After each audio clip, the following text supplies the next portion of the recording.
So, hey, pretty people. I hope you all had a beautiful and powerful and family oriented Memorial Day weekend. I know it's been a long time. I shouldn't have left you without a dope beat to step to, but welcome back to Pretty Politico, where we break down chaos of pop politics with strategy, logic, and of course, a necessary side eye. I'm your host, Nico Nicole, and this is PoliticKIN with Nico. If you're here, you're not easily swayed by headlines or hype. You think critically, you move with intention, and that's exactly who this show is for. Before we dive into the weekly recap, let's do some house cleaning.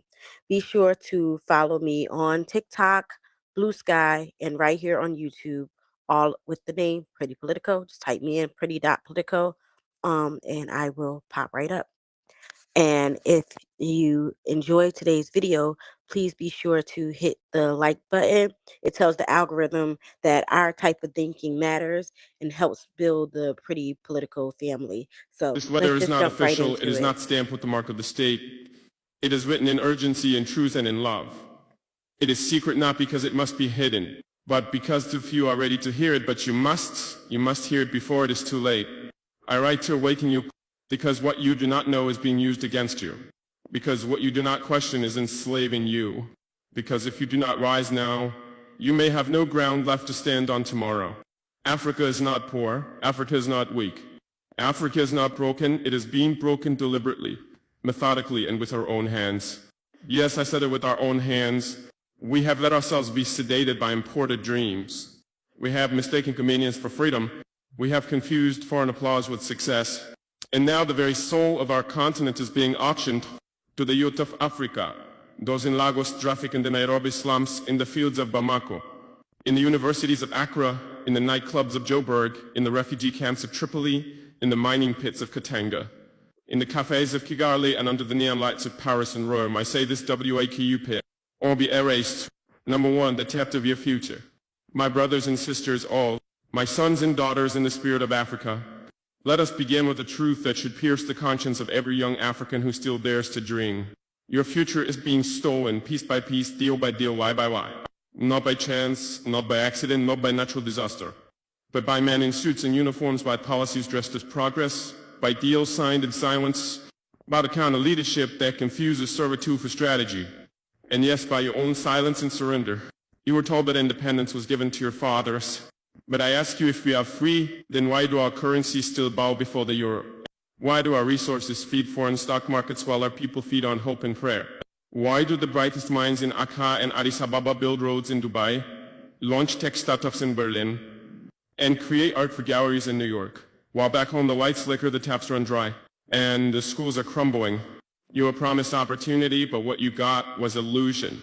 You were promised democracy, but you inherited democracies that protect the rich, prosecute the truth tellers, and sell elections like merchandise. You were promised globalization, but it came wrapped in poverty, dependency, and cultural erasure. You were told you would be the leaders of tomorrow, but that tomorrow never came. It is always tomorrow, and they are hoping you will grow too tired to keep asking when. My dear African youth, I must speak to you plainly. You are being groomed for obedience, not leadership. You are being shaped to serve, not to shape. You are being distracted by the noise of social media, while your destiny is being sold in silence. The oil beneath your soil has paid for the comfort of men who will never know your name. The lithium under your hills has powered smartphones in Tokyo and Teslas in California. Your schools still teach under trees and your hospitals still run without electricity. How long will we call this misfortune instead of what it truly is, a system? A system designed to keep you focused on football matches and fashion trends while your economy is auctioned off to foreign powers. A system that makes you chase visas and celebrity lifestyles while your ancestral lands are bought by billionaires. A system that whispers Africa will rise but never tells you who is lifting it and for whose benefit. Let me ask you something uncomfortable. When a 25-year-old African man sells his vote for a bag of rice,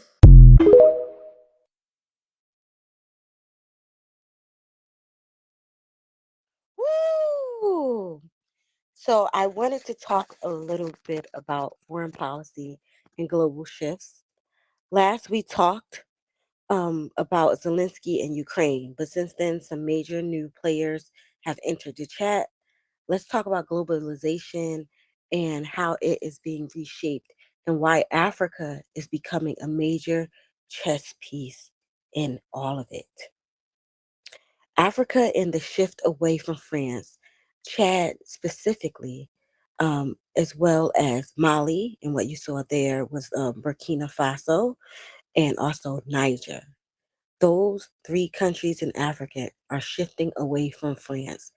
They have terminated or are in the process of terminating its defense pact with France and gave France until November 28th to pack up and go. And why this is so important, because they've made it clear they are a sovereign nation now, grown, mature, and not here for the colonial echoes. In other words, we are our own entity. We're independent and we are going to take over our own countries and utilize our own resource. Chad is also cozying up to Russia as other West African nations like Mali, and in the video you just saw Burkina, the leader of Burkina Faso, and Niger, who's been pushing back against French tariffs and influence. There was a creator on TikTok, and I wanted to put her video up, but I didn't get a chance to grab it. But maybe I'll add her video to my shorts later, or you know what? I'm gonna add it to my Blue Sky. So follow me there to see the video, and she discusses a breakdown of what AI believes that um, Africa could do to gain its complete freedom. It's really, really powerful what it says. And that's what we see happening here. They're trying to organize themselves. So there is going to be a target, particularly on the leader of Burkina Faso, which we just saw, because you see he's able to articulate himself extremely well, and he's talking directly to the youth, and he's trying to mobilize them. And that right there is going to put a target on President Ibrahim Trado's back. And so that's the president of Burkina Faso. His name is Ibrahim Traoré. Sorry if I pronounced the last name, but it's President Ibrahim. Okay, that's who that was in that video. And they've been pushing back against French influence in the terrorists. This is a wider movement because Russia is stepping in where France is being kicked out. So that's another ally. We have an ally with France. And if they're taking over parts of French Africa, then that means Russia is expanding its territory, becoming a global superpower. Because I told you in the last chat we had with the Zelensky talk in Russia that the top three is US, China, and Russia. So if Russia can take, they're kind of like neck and neck right now, trying to take the place of China, because China also has a strong presence in Africa, is obviously, as well as the USA. So that is territory that they don't want necessarily conquered by Russia, because that would expand their military forces, their manpower essentially. But even in Senegal, they've also made moves distancing themselves from European power structures. So this ties back to Ukraine and the broader game of influence. The global power struggle isn't just between Russia versus Ukraine, it's Russia versus the entire West. It's Russia versus everybody. And Africa is emerging as a major battleground country. Okay? You have to watch the money. Where is the money going? And that is why Trump is really upset about what's happening in Russia and the continuance of Ukrainian um, bombs and strikes. We'll talk about that a little later, but actually we're going to talk about it now. So, as you saw, Trump made a statement regarding this. And this is why he's upset that Russia is escalating the attacks on Ukraine. Because if you go watch my live, I call it PoliticKIN, is where I take my TikTok lives and I put it here on YouTube for you guys. Because on YouTube, we're going to do, these weekly lives where I do general weekly recaps, but they're pretty professional for the most part, as you can tell. Um, but the weekly lives on TikTok, they're more a little bit more free. They have more of my personality, so I'm able to just talk about things a little bit more blatantly and kind of give more meat and potatoes to the story. So in that last live that I did, where I left you guys at 2 months ago, sorry I was going for so long, but we discussed the breakdown of Ukraine and gave you kind of a history of Russia. And that ties into what I was talking about in the last live. If you go again, that's all on my page. It's called PoliticKIN with Nico. So that's on my page. And then this one is called PoliticKIN with Nico, where we do our weekly live streams. So Russia escalates and attacks on Ukraine. And this really upset um, Trump. So he made a statement recently saying that he's really upset with what Putin is doing, and he thought the guy was a fair guy, but it seems like he is not, really keeping his end of the bargain, and which is what Zelensky said would happen in the first place. So Russia has been escalating, and he sent so many targets to Ukraine this week. He continued airstrike in Ukrainian cities, even as peace negotiations are supposedly underway. There was even a drone strike attempt on Putin. Yes, it's that serious from Ukraine into Russia because Ukraine has now been given the go ahead to strike Russia. Yeah, that's how deep this is getting. Meanwhile, Trump was visibly upset about Russia's attacks and their actions in a recent statement. He sees Ukraine as a pressure point on the West's dominance, and he's not wrong. Ukraine, and we talked about this in the Politickin TikTok live. Right, you get to learn how important Ukraine is to not just Russia, but to the world, and why it's such a key piece of property. Also, in the mix this week is North Korea, and I was a little surprised about.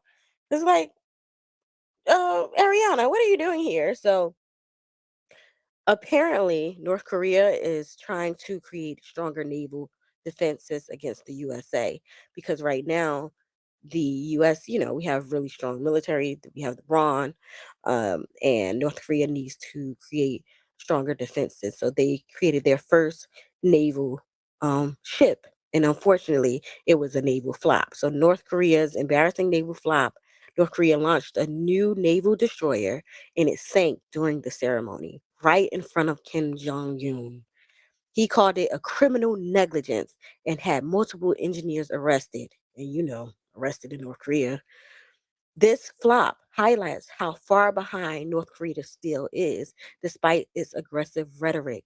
But make no mistake, their desperation can still be dangerous. And I added this in here because this is us. This is America. So this is where we're headed if we don't figure out how to maintain our democracy, maintain our voice, and maintain our freedom of speech because he wants to show, but he doesn't have the manpower and the technology because the control he wanted on the country, he made Korea great again. If you understand what I'm saying, he kept them in a certain era. And I was watching Prager University and their agenda to de democratize the schools essentially and take out all the gender identity politics and take away DEI and any discussion of diversity and just kind of paint a more positively historical America. And by doing that, he's removing some of the advancements that we've made in the realm of diversity. So when you do that, you end up like a Kim Jong Un. You end up like a North Korea because he said if he was to have it his way, the perfect. This is the boss of Prager University, the CEO. He said founder. He said if he was able to have it his way, he would make sure that we were in the 1930s, like with the current advancements, without racism, without the bad stuff. He said that's what he said, without the bad stuff. And what that means for Black people and Brown people back in the 1930s, we were in a segregated state. Schools weren't even integrated.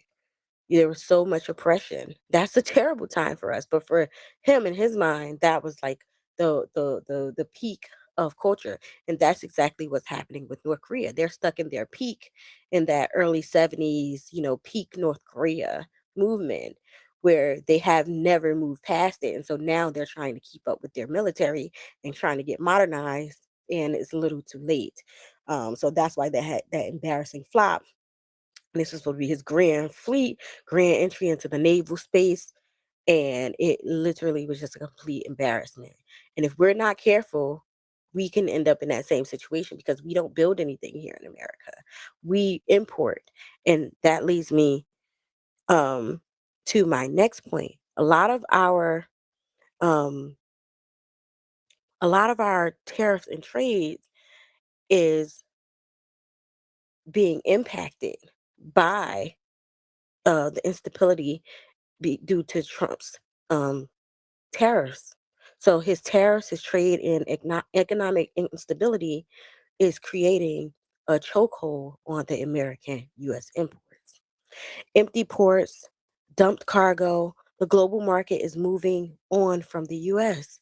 Nearly everything we own has China parts. Even made in America goods rely on global supply chains.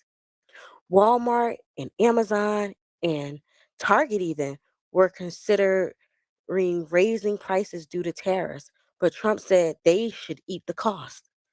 Tariff trade and economically instability is going to be the detriment of America. And if we're not careful, we can end up in a very a similar situation like North Korea. They're on an island by themselves. People leave them by themselves. They're dangerous. That people don't want to mess with them. They know they have the nuclear powers. They know they're volatile. They just leave them alone to do what they want to do in their own country. And that's how they're going to treat America. The rest of the world is going to just leave us to do what we want to do. And we're going to be left right where we are, stuck in 1930s America. And is that what we really want? Is that really making America great? I want to talk a little bit about another thing that has affected us. I'm going to bring it back home a little bit.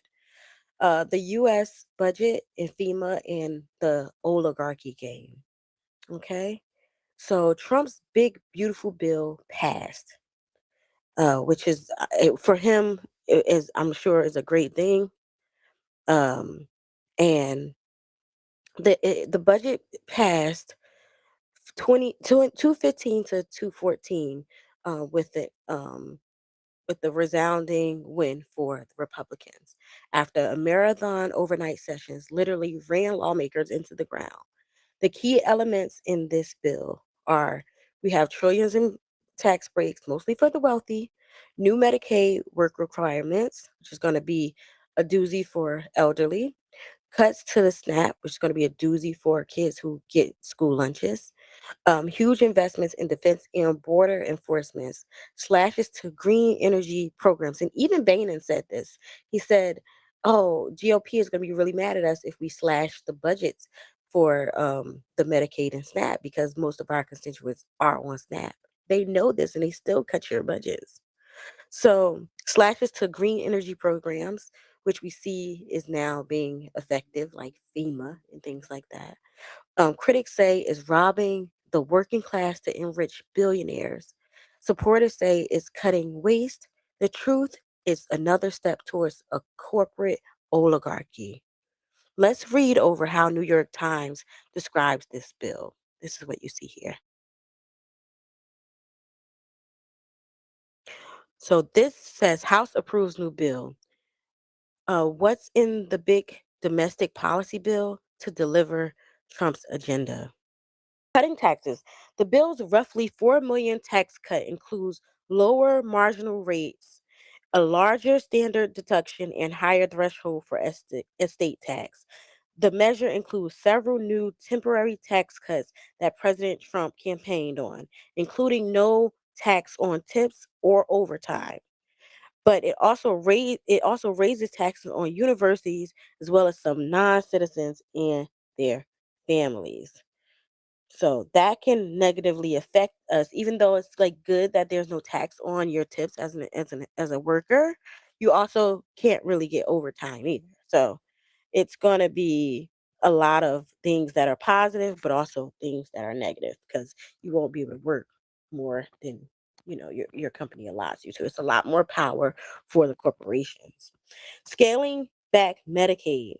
This bill would require childless adults without disabilities to meet strict work requirements to qualify for Medicaid. That means seniors too, guys. When they say childless adults, that can also mean seniors. That's why they're trying to increase the age of retirement and getting your pension in the 401k to I believe they were trying to increase your retirement age to about 72 or something, 73, I believe 73 was. And right now you can retire at around 65, 67. So they were trying to increase that. Can you imagine trying to work into your 70s now? Ridiculous. So Democrats have accused Republicans of slashing the program, which provides health coverage for poor and disabled Americans. Before some last minute changes, the cuts were estimated to cause 7.6 million more people to be uninsured over a decade and federal health care spending to drop by more than 800 billion.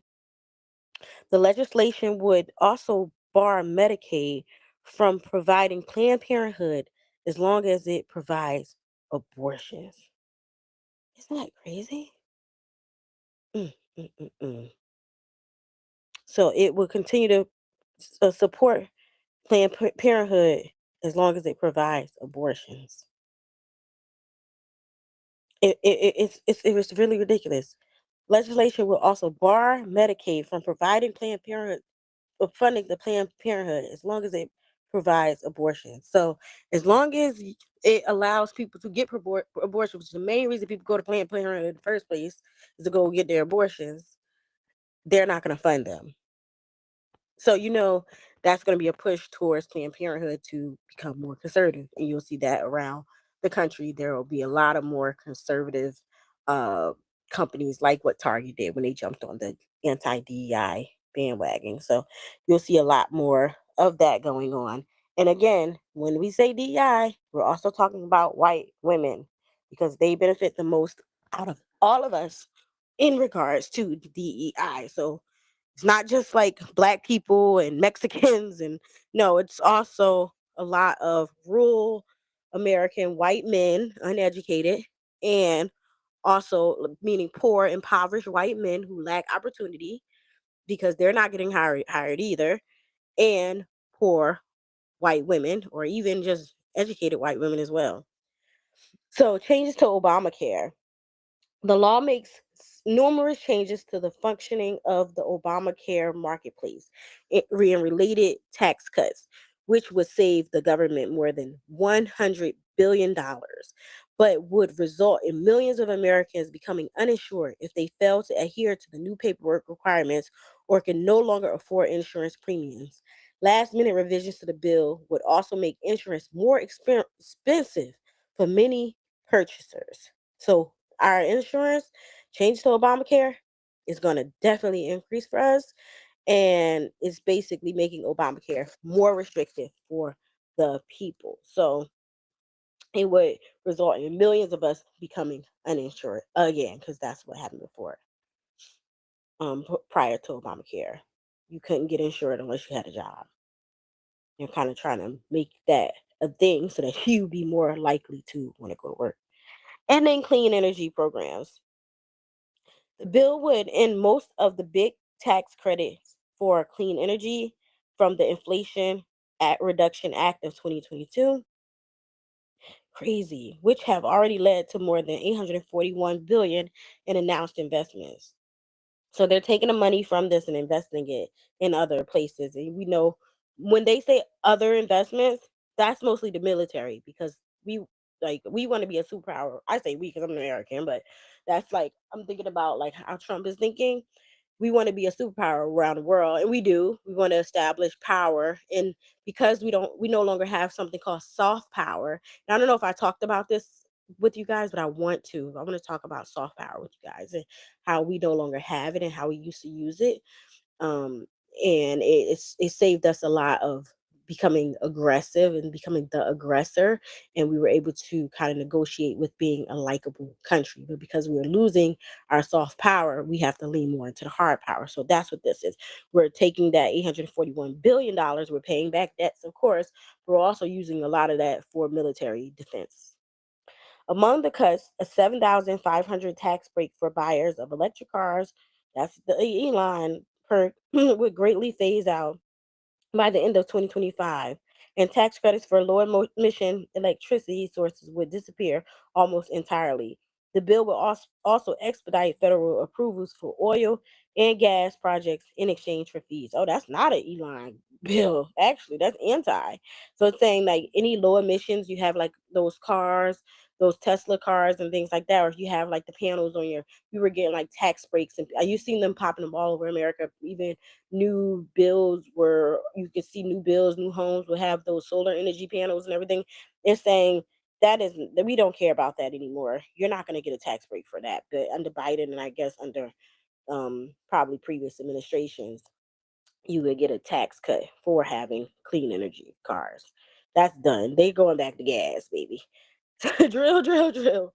So they're also slashing stamps, among other, and this is, I think, is going to be the biggest impact to America. It's going to be the hunger deficit that's going to create, because there's so many food deserts in America, and having a program like SNAP is so important, especially for school lunch programs and after school programs and those kind of we'll get into that. We're going to talk a little bit about that next, actually.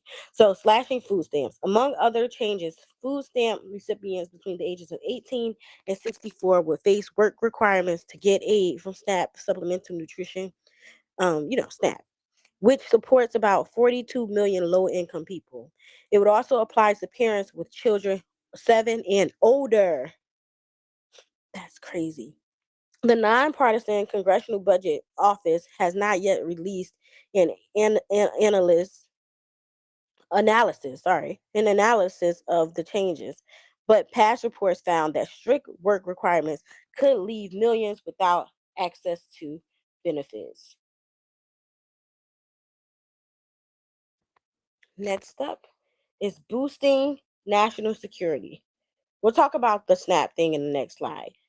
um, Boosting national security and immigration enforcement.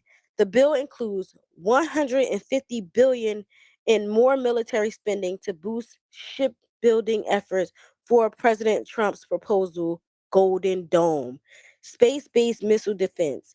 It also includes about 175 billion in new spending to enforce Trump's anti-immigration agenda, including money targeted at the U.S. southern border.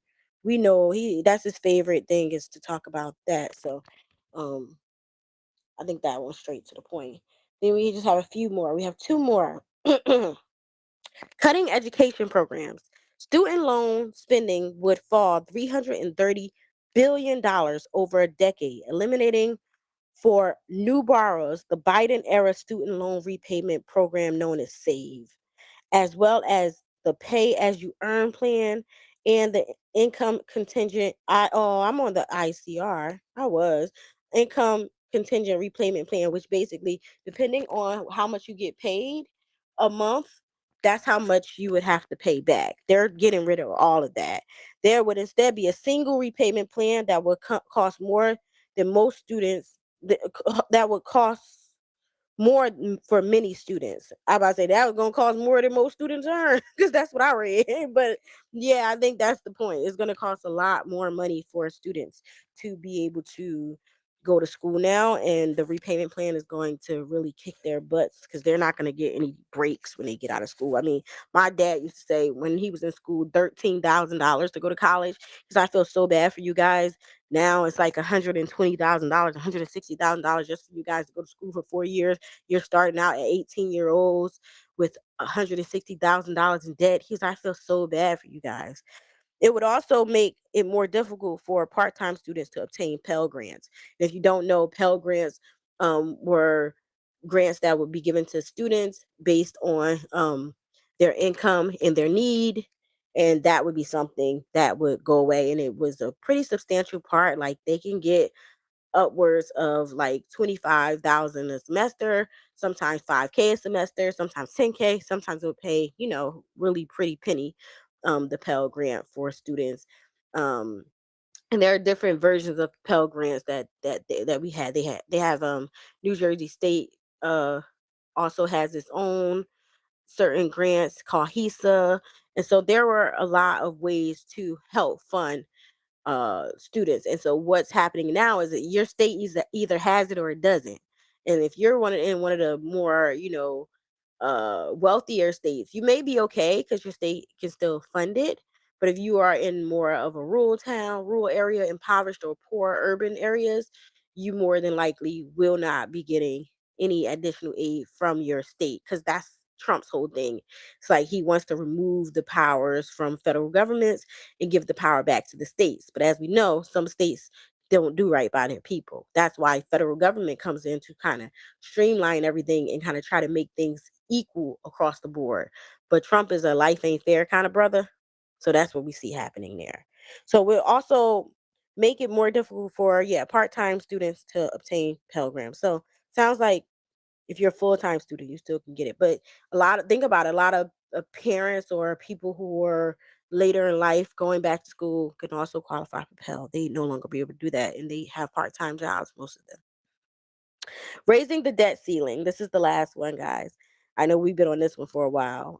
The legislation would increase the nation's statutory debt limit by about $4 trillion. Oh my gosh. Treasury Secretary Scott Bessent said earlier this month that the U.S. could run out of money to pay its bill by August if Congress does not raise or suspend the national debt. And that just basically means another government shutdown, which basically means nobody ain't getting nothing, which means it mostly affects children, to be honest. Like, they have music programs and library programs, and they take field trips. And you guys watch Abbott Elementary, I'm sure that, you see how hard it is for them to get funding from their local school committees. That's kind of, excuse me, that's what pauses. It pauses all of that kind of stuff when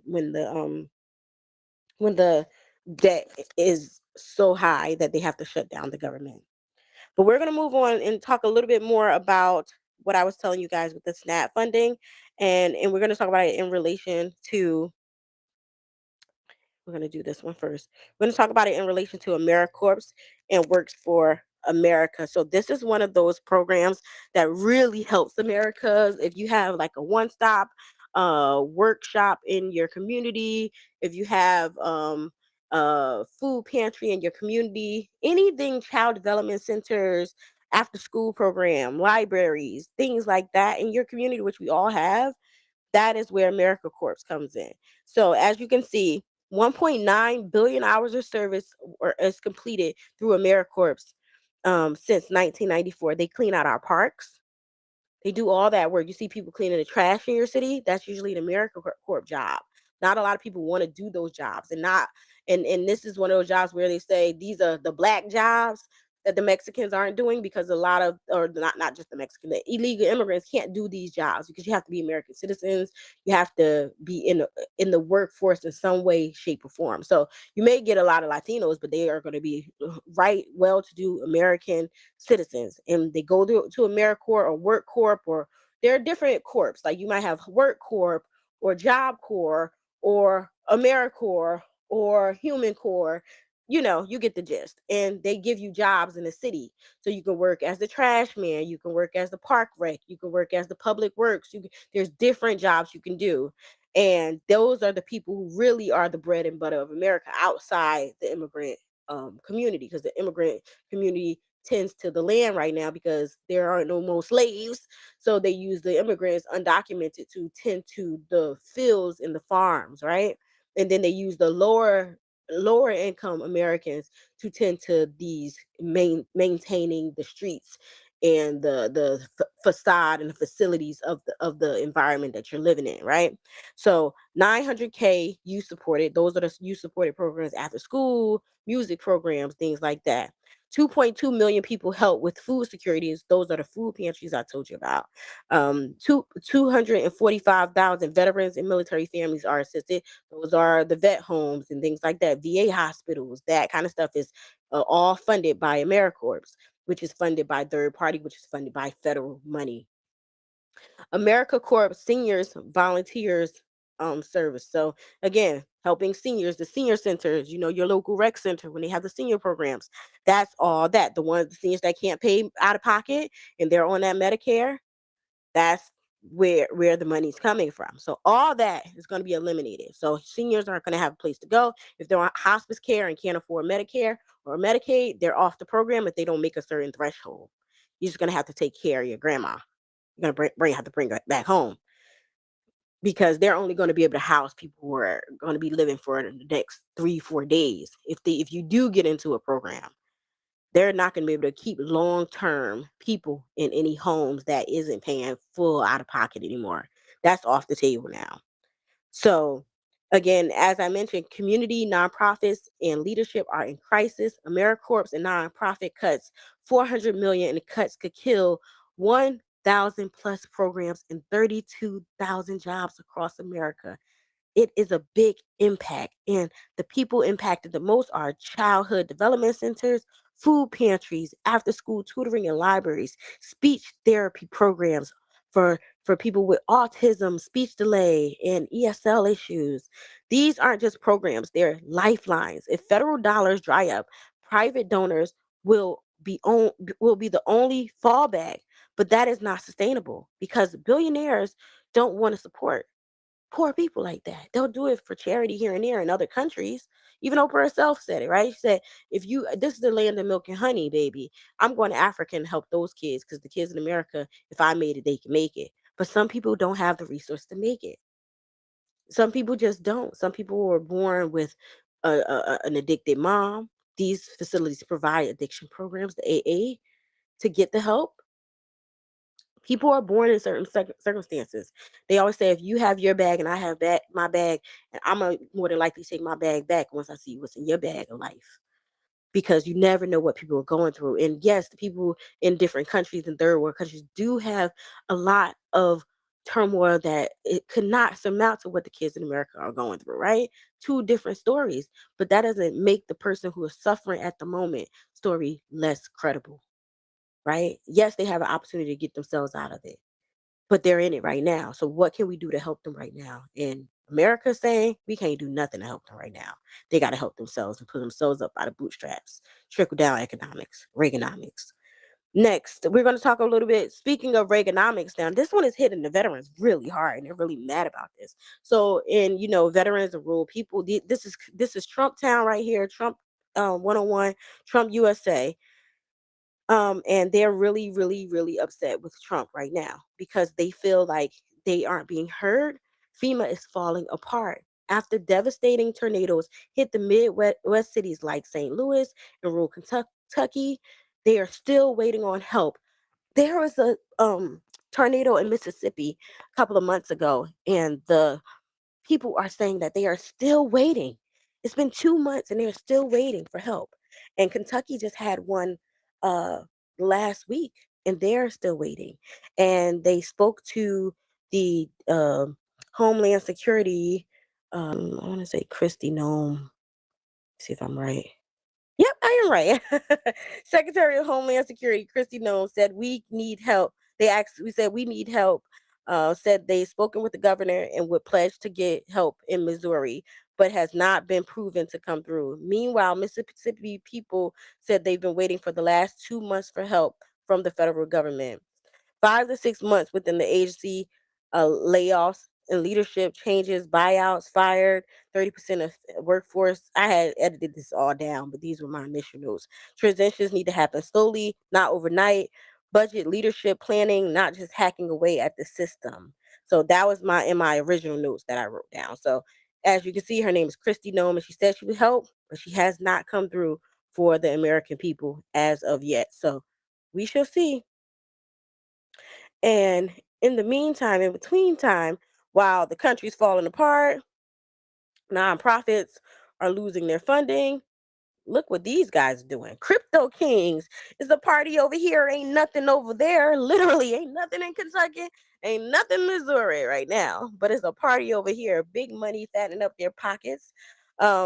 Crypto Kings and gold card citizenship. Trump is meeting with global crypto billionaires to secure generational wealth for his family. Meanwhile, U.S. citizenship is becoming an auction off guarantee entry at an entry of $5 million.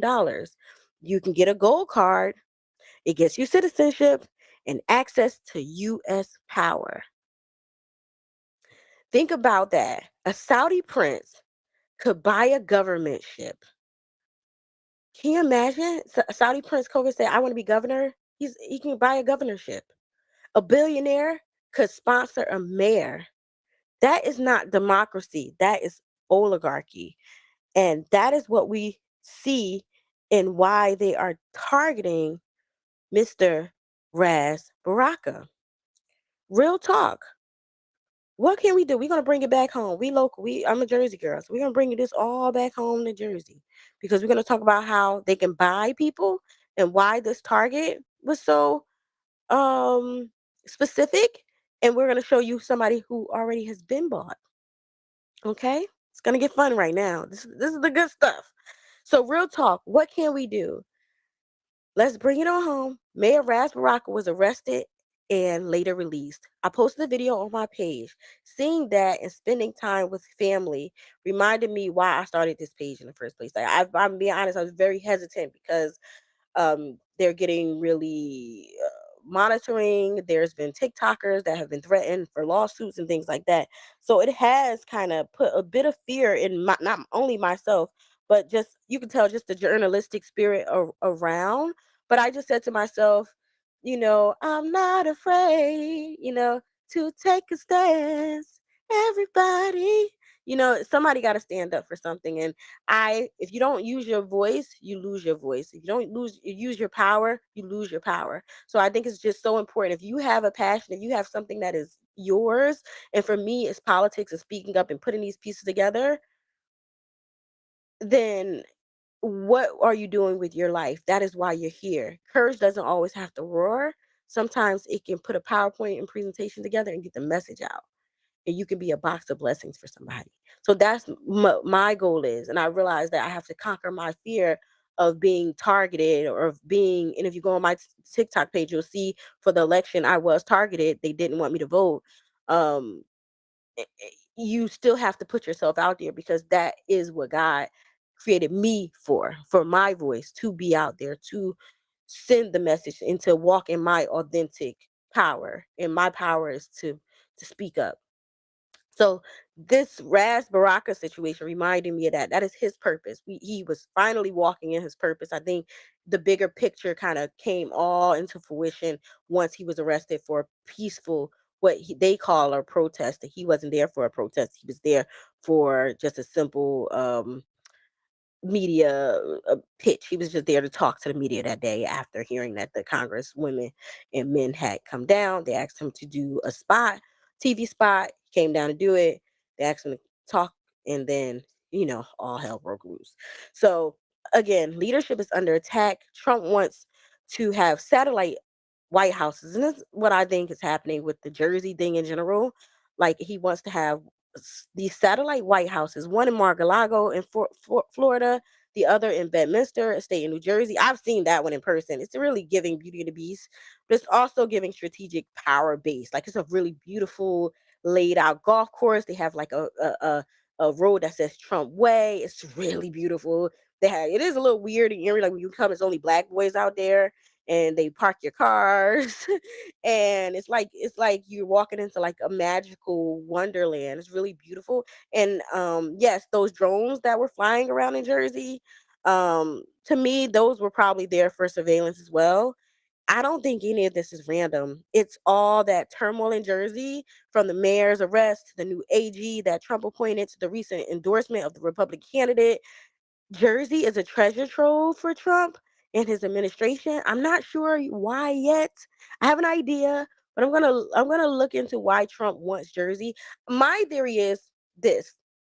This is personal opinion now. We're getting into opinion territory, which I usually don't do into TikTok.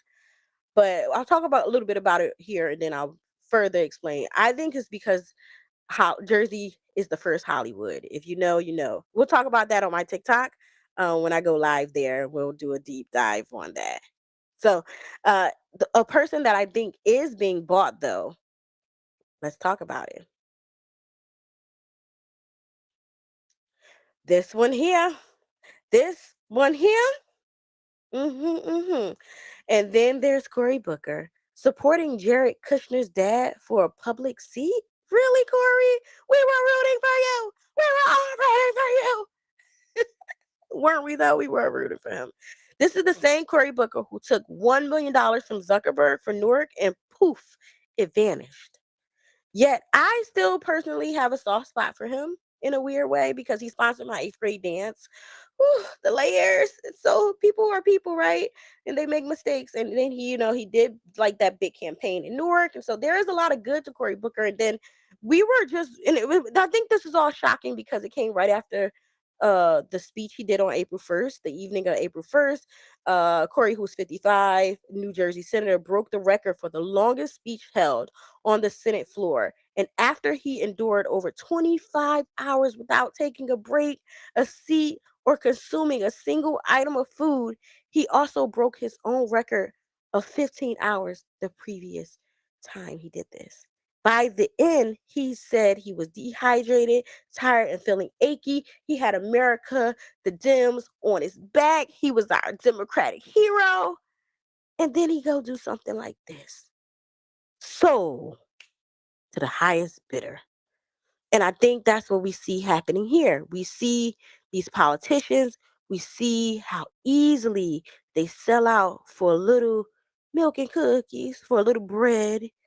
You understand? And I think that is what makes it so sad to see because it was like he just gave up that momentum that he had. Everybody was rooting for Cory Booker and for him to just give it up like that.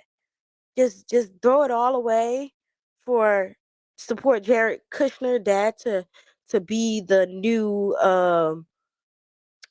he was trying to be the new ambassador to France. So like you're throwing it all away so Jared Kushner can be the ambassador to France. And that goes into earlier. French is no longer in connection in Africa. It's all relative. Follow the money. So, you know, it was giving slithering like I don't like that snaky stuff. And also he has been such an advocate for just being a righteous, good, well-to-do man. And when you see who has their hands in his pocket, it makes you just kind of give him a little bit of a side eye. That's my theory for him. I was just more so shocked that it's clear that Jersey is up for sale to the highest bidder and Cory Booker is on the main line. That's what I saw when I realized he was supporting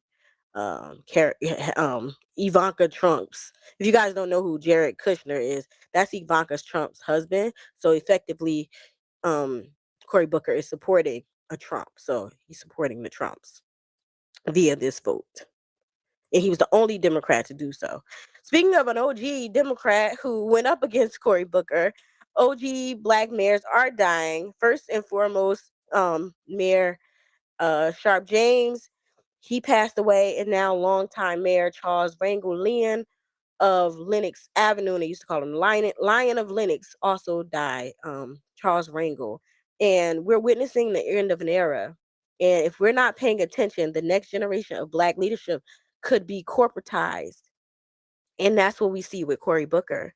They are being bought and sold, and they're giving up their dignity and their respect for the dollar bill, y'all.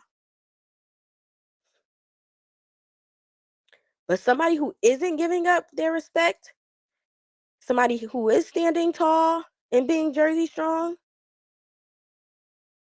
Oh, they didn't want me to click that. I had to click that about 3, 4 times. Is Representative LaMonica McIver. I'm a Jersey girl. She's been around through and through. She's been a ride or die for the state of New Jersey. If you guys know, you know. There is an organization called Win with Black Women. They are the organization that raised that money for Kamala, like that. Well, she raised like $3 to $6 million in the first hour of her announcing her candidacy. Yeah, yeah, yeah. That's this corporation or nonprofit. So they're standing in firm and unapologetic solidarity with Congresswoman LaMonica McIver, who is now facing charges for doing what she was elected to do: speak truth to power, conduct oversight, and stand up for her constituents. The Trump administration's decision to pursue charges against Representative McIver isn't just retaliatory, it's blatant attempt to criminalize Black women in leadership. We've seen this play before: the disrespect, intimidation, and retaliation directed at Black women who refuse to stay silent. The treatment of Representative McIver, Representative Watson Coleman, and Mayor Raz Baraka is not only unacceptable, it is dangerous. We reject the weaponization of government against Black leaders. We reject criminalization of oversight. And we reject the idea that Black women must shrink themselves to avoid becoming targets. I know that's right. That is what a quote from Win with Women. They said, "We will always stand with the truth tellers, the justice seekers, and the barrier breakers, especially when they are under attack for doing what is right." So they are going to be there with LaMonica every step of the way. And if you're a Black woman, make sure you sign up for the newsletter, Win with Black Women. I am not getting paid for this. I'm not a sponsor for them. I'm just a Black woman as a part of the organization, and I love getting updates on everything that's related to me as a Black woman in terms of politics and policy. So if you're interested in staying up to date with what's going on with her, make sure that you either go to your different social medias and look up Win with Black Women, or you can sign up for their newsletter, which is what I'm a part of. I'm a part of their newsletter, so I get these updates. All right, next up, we are going to talk about another strong Black woman, Jasmine Crockett. I had a lot to talk about today because it's been a long time. I should have left you. One to watch. Jasmine Crockett does it for me every single time. She has shown up and shown out. She is the new face of the Democratic Party. Let's talk about her. The firecracker from Texas, who's been getting a lot of attention for speaking plain, staying sharp, and calling out hypocrisy on both sides. She's been very vocal lately about stepping up to take more of a central role within the Democratic Party, which I'm proud of her for, especially among younger voters and Black women who are tired of performative politics. And honestly, the party needs a little bit of her energy. Someone who's not afraid to check folks and push policy and just not play defense. She said it best herself: you got to bring a monster to meet a monster. And she said, and sometimes, um, well, I said this in my last live. I said sometimes Bernie, he don't know that he in a room with monsters. And I said maybe he do know he in a room with monsters, but sometimes he comes off extremely idealist. And Jasmine Crockett, she's not idealist. She's a realist, and I like that about her. But here's the challenge with her. Crockett is dealing with a lot of outspoken Black women in politics, um, being labeled too emotional or too aggressive when she's just telling the truth. And while she's got charisma and clarity, she's also up against a party structure that still favors safe bets and established names.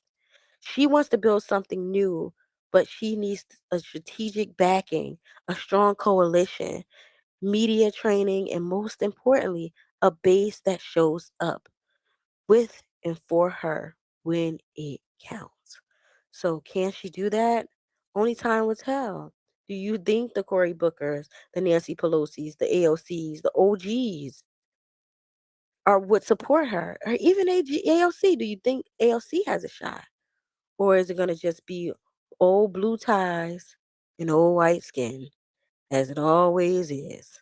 And that has been our downfall. If you know, there has been about 4 Democratic leaders who have died while still serving in office. We had one here, we had two here, but one that comes to the top of mind is Donald Payne, Senator Payne. He passed away at about 70 years old a couple of years back. Why? Why are we allowing them to age out that way? Because that opens up a seat when we can just transition that seat to a younger candidate and allow the candidate to retire. We only, these people have to realize that they can't stay young forever. They can't be in the fight forever. And I think that's what we saw with Biden when it comes to Kamala. They didn't allow her enough time. That's what we see with the senators that are passing away. Like I mentioned earlier, two of the OG mayors have passed away. We're seeing this, but they're not heeding the warnings.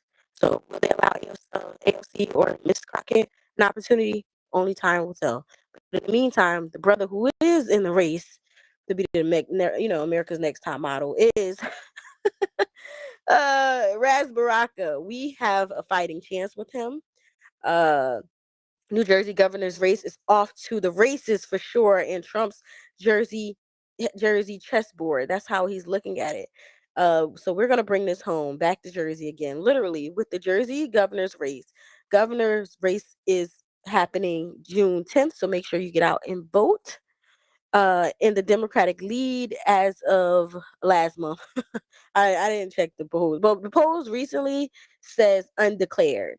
So I'm not gonna post an undeclared poll. So the most recent poll from Fairleigh Dickinson that had an actual number, and I think if it says undeclared, that's because Rad's still in the lead. If you ask me, but this one is from last month. So the latest poll that has an actual number that doesn't just say undeclared leader was Raz was in the lead with 43% favorability, Steve Fulop with 32, and coming in strong at the end is Mikey Sherrill.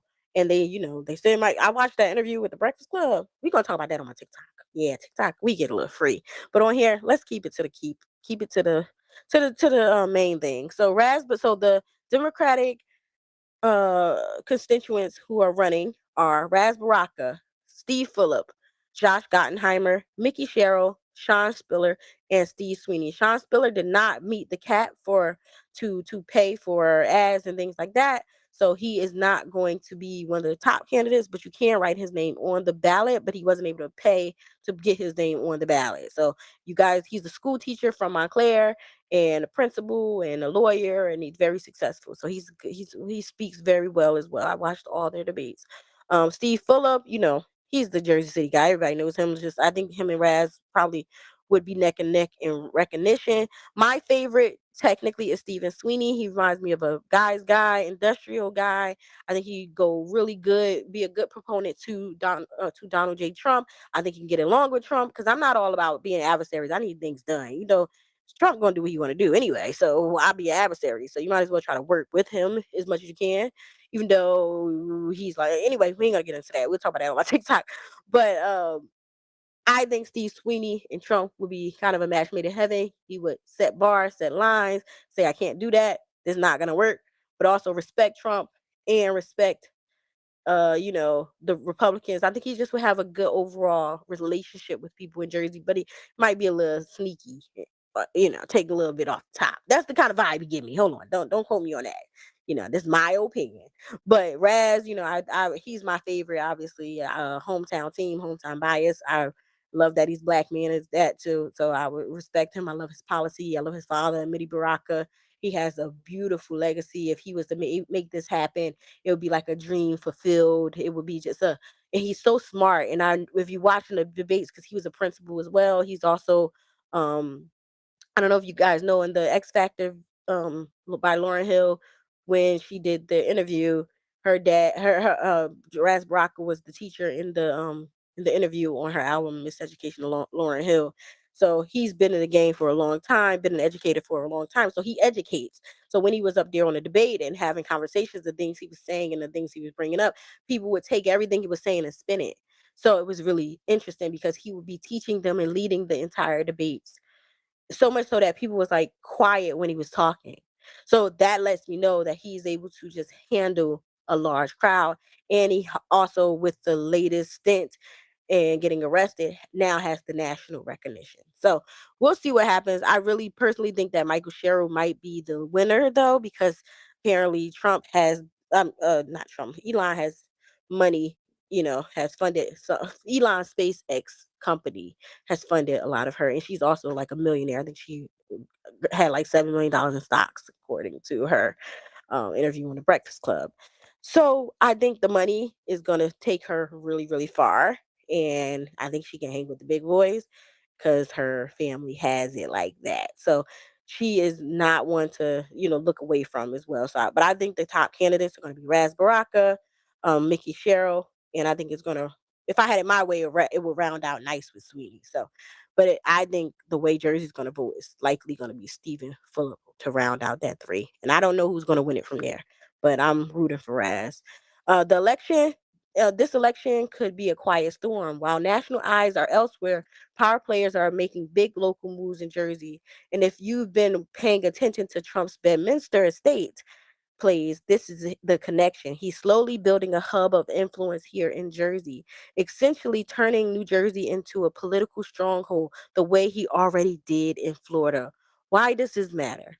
Because uh, because a Trump aligned or Trump friendly governor in New Jersey could open the door for all types of regional shifts, especially in how federal dollars are distributed, but gets appointed to state boards and what kind of development projects get greenlit, especially those that benefit the wealthy. And remember, New Jersey has deep working class roots, but gentrification and political fatigue have left a lot of communities vulnerable. So the question isn't who's running, it's who's backing them and what that means for the rest of us who call this state home. So if you are already trying to struggle to pay your rent, the wealthy want more, they're going to increase your rents. So having a Trump aligned New Jersey means a more expensive New Jersey, and they're going to price us regular folk out. That's what makes it a little scary. But in So this go vote, moment, guys, if you're in Jersey. this morning, So what do we do? our sacred What's the rule action? of law is under attack. Journalism is under attack. Universities are under attack. Freedom of speech is under attack. And insidious fear is reaching through our schools, our businesses, our homes, and into our private thoughts. The fear to speak in America. Power can rewrite history. False narratives. They can make criminals heroes and heroes criminals. Power can change the definition of the words we use to describe reality. Diversity is now described as illegal. Equity is to be shunned. Inclusion is a dirty word. This is an old playbook, my friends. There's nothing new in this. Okay. I wanted to leave that there. So this is what your action steps are going to be, okay? This is your country too, and don't forget that. That was 60 Minutes host Scott Pelley at Forest University. Your action steps is going to be to use your voice. You have to make sure you're continuing to stay educated. You have to make sure that you are taking all the opportunities available. For example, here, Harvard is offering American government courses. And I went to the site to make sure it was legit because I saw it all over TikTok, and it is legit. Harvard is set to launch free college courses online for every U.S. citizen, highlighting basic U.S. government and understanding the Constitution and how to recognize a dictator 101.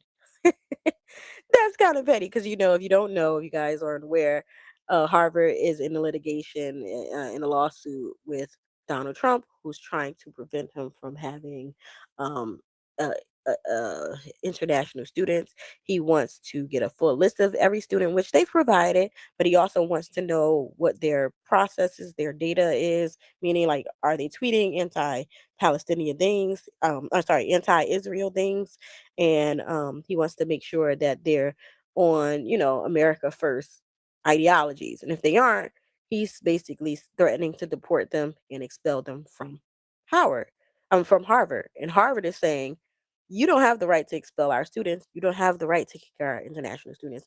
And these are the best and the brightest of the world. We don't just recruit the best and the brightest in America. We recruit the best and the brightest in the world. Trump came back and said, well, you don't support American citizens. You only support international students, and you only support certain kind of people. And so Harvard came back and said, well, we're going to offer free courses to all American citizens for the free ski on American government so they can learn their rights. So that was kind of like, a petty move. And see, and Harvard is offering free courses on US government. So make sure you watch, um you go to that website. I'll have it in the description. And I also wanted you guys to hear something from Dave Chappelle. I don't know if you guys can hear it here, if I can play it while I'm on. Let me see if I can do it. This is also something you can do because I so good when Dave Chappelle is speaking about this. See if I can find the clip.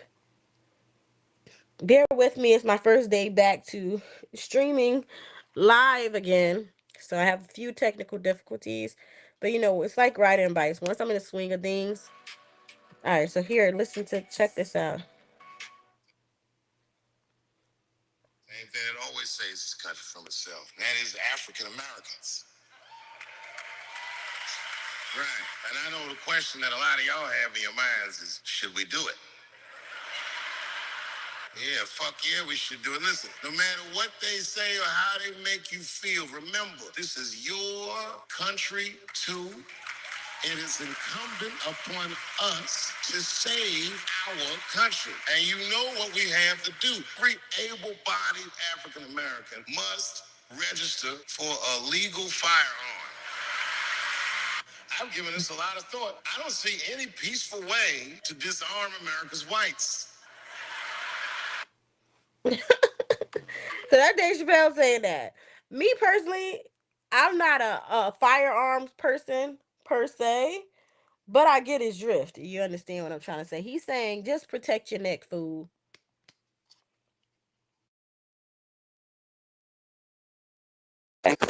Yeah, that's what Dave Chappelle said. He said, "What can we do to? What can Black Americans do to save America? Black. He was going to save America. He said, Black Americans are going to be the ones to save America, and we're going to save America by coming up with our own uh fire for our own forces." And people, my granddaddy used to always tell my mom, and she told me that 60% of jokes have an underlying truth, and that is essentially what we see with Dave Chappelle. That's a lot of truth in those jokes right there.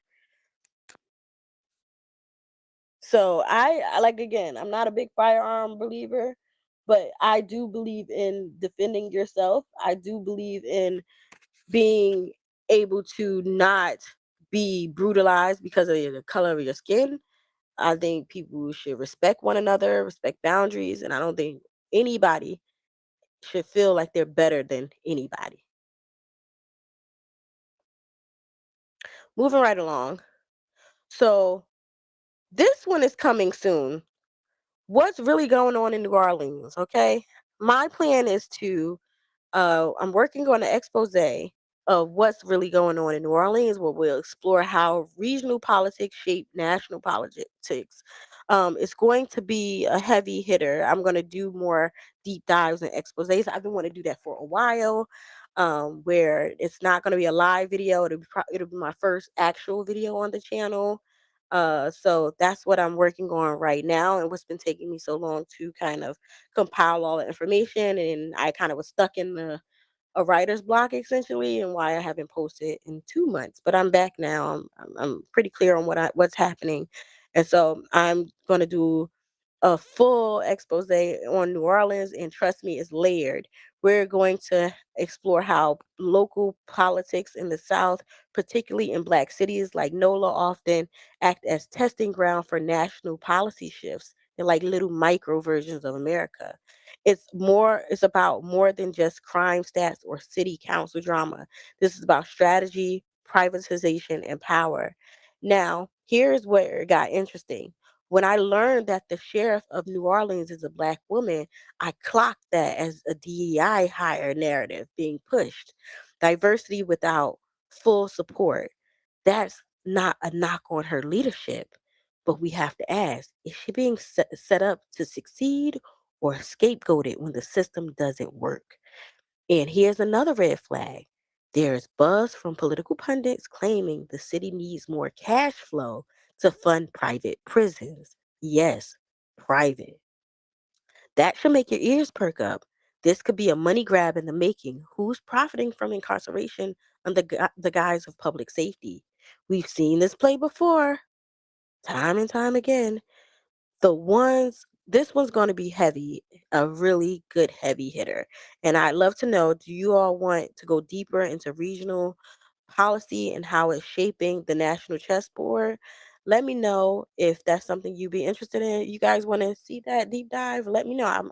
I've been working on it, but I'll put it out if you guys let me know that you want to see it. So if you guys want to see it, just let me know. So that's a coming soon. But right now, some of my closing thoughts. So here's where I leave you today. Not in fear, but in focus. As I mentioned earlier, join Win with Black Women, as Win with Black Women stands firm and always stands in truth. It stands with truth tellers, the justice seekers, and the barrier breakers, especially when it comes down to doing what's right. Also, a reminder, don't forget to vote. The governor's race for New Jersey, and check the governor's race for your towns and states as well. But ours is June 10th. We are living through what feels like a political dystopia. It's giving Octavia Butler, honey. It's giving, but dystopias aren't just about suffering, they're about systems being exposed. And once you see how the system moves, you can learn how to move within it, or better yet, around it. The goal isn't to go numb or overwhelmed, it's to stay sharp, stay strategic, and stay building. Whether it's budget cuts, global chaos, or billionaires playing Monopoly with our futures, understand it's all interconnected, but so are we. We don't all have the power in the same way, but we do have influence. We do have voice, and we do have community. So ask yourself, what is your role in this moment? What skills, what voice, what values are you bringing to the table? Don't let the chaos distract you from your assignment, your God given gift. We don't fold. We don't flee. We figure it out. We don't die. We multiply. We baby kids. All right? Go binge watch past episodes of other videos. I have so much info in them. Stay sharp, stay engaged, and follow my other pages for live streams. Um, and I just want to leave you with this video of Kamala. Let you hear her, and then we'll get on out of here. And make sure you also follow my TikToks for my live streams where we just shoot the breeze, and then follow my Blue Sky for daily up to dates like stream of consciousness thoughts where I just kind of talk to you guys every day. I'm on there probably the most out of all my platforms on Blue Sky. And then obviously follow me here where I do more of a strategic breakdown, a more conservative breakdown of everything. So here, listen to this here. She was at the NAACP last month, and she's talking a bit about the state of where we are and where things are going.